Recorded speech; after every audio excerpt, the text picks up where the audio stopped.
Hello everyone, welcome you all to physics warrior. आशा करता हूँ आप लोग अच्छे होंगे और पढ़ाई कर रहे होंगे। आज के लेक्चर में हम देखने वाले हैं ऑप्टिकल फाइबर।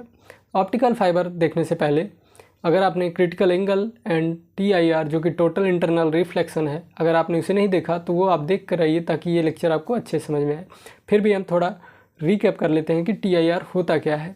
तो जैसा कि आपको पता है कि जब कोई भी रेज टेंसर मीडियम से रेयरर मीडियम में जाएगी तो वो क्या करेगी, नॉर्मल से अवे भागेगी रिफ्रैक्शन के बाद।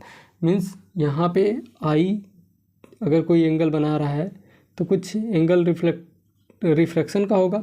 तो एक ऐसा केस आएगा कि जिस आई पे ये रिफ्रैक्शन मैक्सिमम हो जाएगा और जो रिफ्रैक्टेड रे है वो 90 डिग्री नॉर्मल से बनाने लगेगी। मीन्स जो रिफ्रैक्टेड एंगल है वो 90 डिग्री हो जाएगा। तो इसी एंगल को हम कहते हैं क्रिटिकल एंगल। अब आपको पता है कि जब रिफ्रैक्शन होता है तो कुछ पार्ट इसका रिफ्लेक्ट होता है, तो जो पार्ट रिफ्लेक्ट होता है उसे हम कहते हैं इंटरनल रिफ्लेक्शन। लेकिन जैसे ही हम आई को C से इंक्रीज करेंगे, मीन्स क्रिटिकल एंगल से ऊपर ले जाएंगे, तो यहाँ पे जो रिफ्रैक्शन हो रहा था वो बंद हो जाएगा। अब रिफ्रैक्शन नहीं होगा, अब रिफ्लेक्शन होगा। तो यहाँ पे रिफ्लेक्शन होगा और ये रिफ्लेक्शन के बाद रेज उसी मीडियम में वापस आ जाएगी। और जब रिफ्लेक्शन होगा तो इसी को हम कहते हैं, यहाँ पे पूरी रे जितनी गई उतनी रे क्या हो गई, रिफ्लेक्शन हो गया उसका। तो उसी को हम कहते हैं टोटल इंटरनल रिफ्लेक्शन। तो आई होप आप लोगों को समझ में आया होगा कि टोटल इंटरनल रिफ्लेक्शन होता क्या है। तो अब हम देखेंगे ऑप्टिकल फाइबर क्या होता है।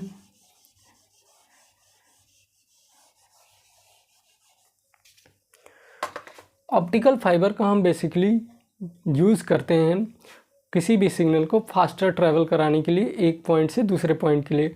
इन्फॉर्मेशन कैसे हो सकते हैं, या तो वो वीडियो फॉर्म में हो सकता है, या तो वो ऑडियो हो सकता है, या इलेक्ट्रिक होता है। इसे हम ऑप्टिकल फाइबर की यूज़ से स्पीड ऑफ लाइट के जो स्पीड ऑफ लाइट होती है उतनी तेज़ी के साथ हम एक जगह से दूसरी जगह पे सिग्नल को ले जा सकते हैं। तो देखते हैं ऑप्टिकल फाइबर क्या होता है। An optical fiber is a hair thin long strands of quality glass or quartz surrounded by a glass coating of slightly lower refractive index। जैसा कि ये क्या होता है, hair thin long strand means कि यहाँ पे जो ऑप्टिकल फाइबर होता है ये ग्लास का होता है, और ग्लास का होता है और उसमें क्या होती है, हेयर थिन मीन्स बाल की तरह पतला होता है, और इसके ऊपर एक हम क्लैडिंग करते हैं, ग्लास की कोटिंग करते हैं जिसे हम कहते हैं क्लैडिंग, जैसे यहाँ पे आपने देखा होगा। और इसका जो रिफ्रैक्टिव इंडेक्स होता है इससे कम होता है। इट इज़ मीन्स जो हमने कोर बनाया है यहाँ पे जो थिन लिया था हमने ग्लास का, उसके अपेक्षा जो बाहर की कोटिंग होती है उसका जो रिफ्रैक्टिव इंडेक्स होता है वो लोअर होता है। एंड ये क्या होता है, it is used as a guided medium for transmitting an optical signal from place to place. और इसे हम गाइडेड मीडियम की तरह यूज़ करते हैं ताकि जो इंफॉर्मेशन ले जा रहे हैं उसको आसानी से एक जगह से दूसरी जगह पे ले जा सकें। मीन्स इसको गाइड करेंगे तभी क्या करेगा, ये जहाँ हमें ले जाना है वहीं पे इसको ले जाएंगे। सपोज अब देखते हैं स्ट्रक्चर कैसा होता है। इसमें एक होता है कोर जिसका रिफ्रैक्टिव इंडेक्स सपोज दैट μ1 है।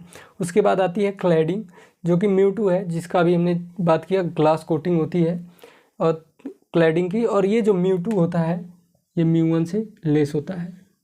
मीन्स जो रिफ्रैक्टिव इंडेक्स है कोर का वो ज़्यादा होगा और रिफ्रैक्टिव इंडेक्स जो क्लैडिंग का है वो कम होगा। और उसके ऊपर आती है एक कोटिंग जिसे हम कहते हैं बफर कोटिंग। ये बफर कोटिंग जो होती है इसलिए हम करते हैं ताकि ये इसको स्ट्रेंथ करे और सराउंडिंग में इसको बचा के रखे। अब हम इसके इनर स्ट्रक्चर की बात करते हैं। तो यहाँ पे ये क्या होता है, ये जो है ये क्लैडिंग है, ये अंदर जो है कोर है।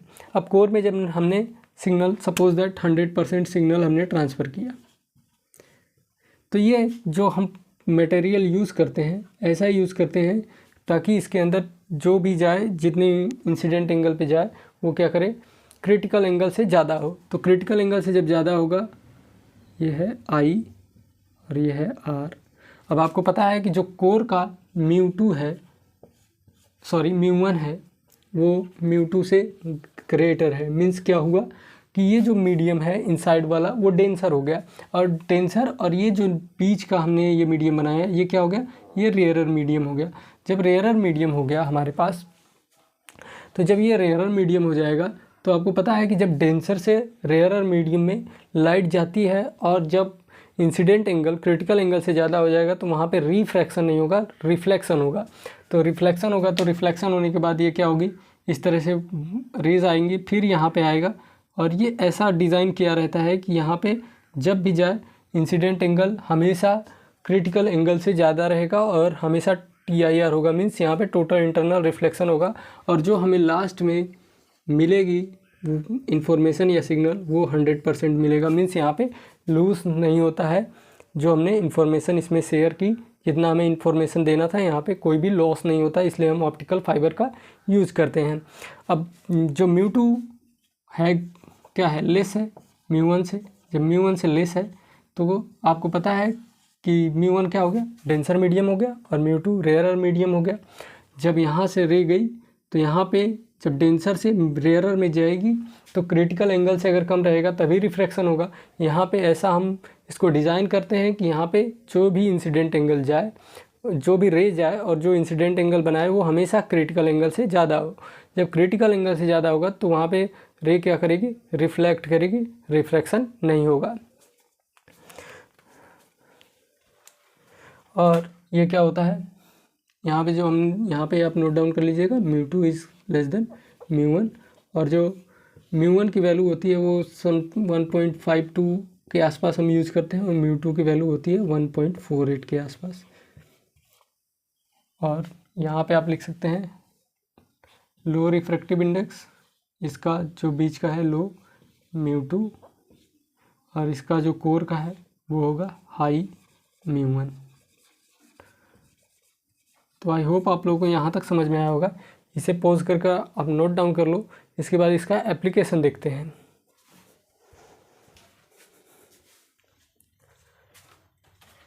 ये वैल्यू कैमरे में नहीं आ रही है तो इसे हम यहाँ पे नोट डाउन कर लेते हैं। μ2 की जो वैल्यू होती है डेली लाइफ में वो 1.48 हम यूज़ करते हैं, और μ1 की वैल्यू जो हम यूज़ करते हैं वो होती है 1.52। अब जो आपको पता है कि जो हमने कोर यूज़ किया, मीन्स जो जिसमें ये TIR हो रहा है, कोर जो है वो किसका बना है, वो थिन ग्लास का बना है, मीन्स हेयर जितना वो पतला है ग्लास। तो वो जो ग्लास हमने यूज़ किया तो इसीलिए हम इसको कभी कभी ग्लास फाइबर भी कहते हैं ऑप्टिकल फाइबर की जगह। तो यही अगर बंच ऑफ ग्लास फाइबर रहे, मीन्स बहुत सारे ग्लास फाइबर हम एक साथ यहाँ पे बंडल में ले लें तो इसी को हम कहते हैं लाइट पाइप। तो इसको हम कहेंगे लाइट पाइप। और ये जो होता है इसे हम ऑप्टिकल फाइबर को जैसे चाहें जिधर चाहें उधर ले जा सकते हैं, मीन्स यहाँ से आप चाहें तो इसे बेंड करके इस साइड भी ला सकते हैं। तो मीन्स इसे अगर आप बेंडिंग करेंगे तो ये ऑप्टिकल फाइबर कुछ इस तरह से हो जाएगा, तब भी TIR का होगा।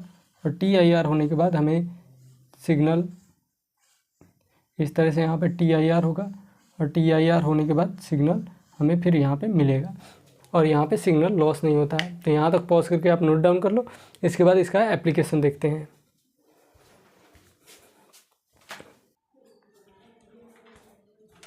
ऊपर जो 2 लाइनें लिखी गई हैं इसे हमने अभी एक्सप्लेन कर दिया था, लेकिन एक बार देख लेते हैं। It is fabricated in such way that light incidents at any angle suffer TIR। जैसा कि मैंने आपको बताया, इसको इस तरह से हम फैब्रिकेट करते हैं ताकि जो लाइट किसी भी एंगल पे जाए तो वहाँ वो हमेशा क्रिटिकल एंगल से ज़्यादा हो और हमेशा उसमें TIR हो, मीन्स टोटल इंटरनल रिफ्लेक्शन हो। Information signals travel faster with the use of this technology. इस टेक्नोलॉजी का हम यूज़ करके इंफॉर्मेशन को बहुत ही फास्ट क्या करते हैं, ट्रांसफ़र करते हैं। Signal like video, audio, electric are transfer at speed of light. जैसा कि मैंने आपको बताया, इसको स्पीड ऑफ लाइट के जितना स्पीड से हम इसे ट्रेवल करा सकते हैं। इसका एप्लीकेशन देखते हैं। As a light pipe optical fibre are used in medical and optical examination. एक लाइट पाइप की तरह इसे हम ऑप्टिकल फाइबर को यूज़ करते हैं मेडिकल और एंड ऑप्टिकल एग्जामिनेशन के लिए। जैसे इसका एक एग्जांपल है इंडोस्कोपी। इंडोस्कोपी में क्या होता है, एक ऐसी टेक्निक है जिसमें हम क्या करते हैं, ये जो लाइट पाइप होती है इसको हम अपने माउथ के थ्रू, जो डॉक्टर होंगे वो माउथ के थ्रू आपके स्टमक में डालेंगे। वहाँ पे इसके द्वारा जो लाइट निकलेगी, जो लाइट पाइप के द्वारा, वो क्या करेगी, स्टमक में जाके अलग अलग उसके कॉर्नर पे जाएगी और वहाँ से क्या करेगी, ये हमें बहुत ही अच्छे क्वालिटी का पूरे डिटेल के साथ एक एक फ़ोटो निकाल के देगी ताकि हम क्या कर सकें, उसका एग्जामिनेशन कर सकें कि मीन्स उसमें क्या गड़बड़ी है, कैसा है, क्या चल रहा है। तो ये क्या करता है, मेडिकल में हम इस तरह से इसका यूज़ करते हैं। They are in transmitting and receiving electrical signals in telecommunication. इसका हम टेलीकम्युनिकेशन में ट्रांसमिटिंग और रिसीविंग के लिए यूज़ करते हैं इलेक्ट्रिकल सिग्नल को, और एक बार में ये लगभग 2000 सिग्नल को ट्रांसफ़र कर सकता है। और विदाउट मीन्स इसमें बहुत कम लॉस होता है, लेकिन वो बहुत ही नेग्लिजिबल होता है। In the form of photometric sensor they are use for measuring the blood flow in the heart. जैसे कि फोटोमेट्रिक सेंसर में इसका हम यूज़ करते हैं, और ये उसमें क्या करता है, यूज़ होता है ब्लड फ्लो को हार्ट में किस तरह से जो रेट है, they are use for measuring the blood flow in the heart. जो हमारे हार्ट में ब्लड फ्लो हो रहा है उसे मेज़र करने के लिए हम इसे यूज़ करते हैं। और इसका यूज़ होता है रिफ्रैक्टोमीटर में भी।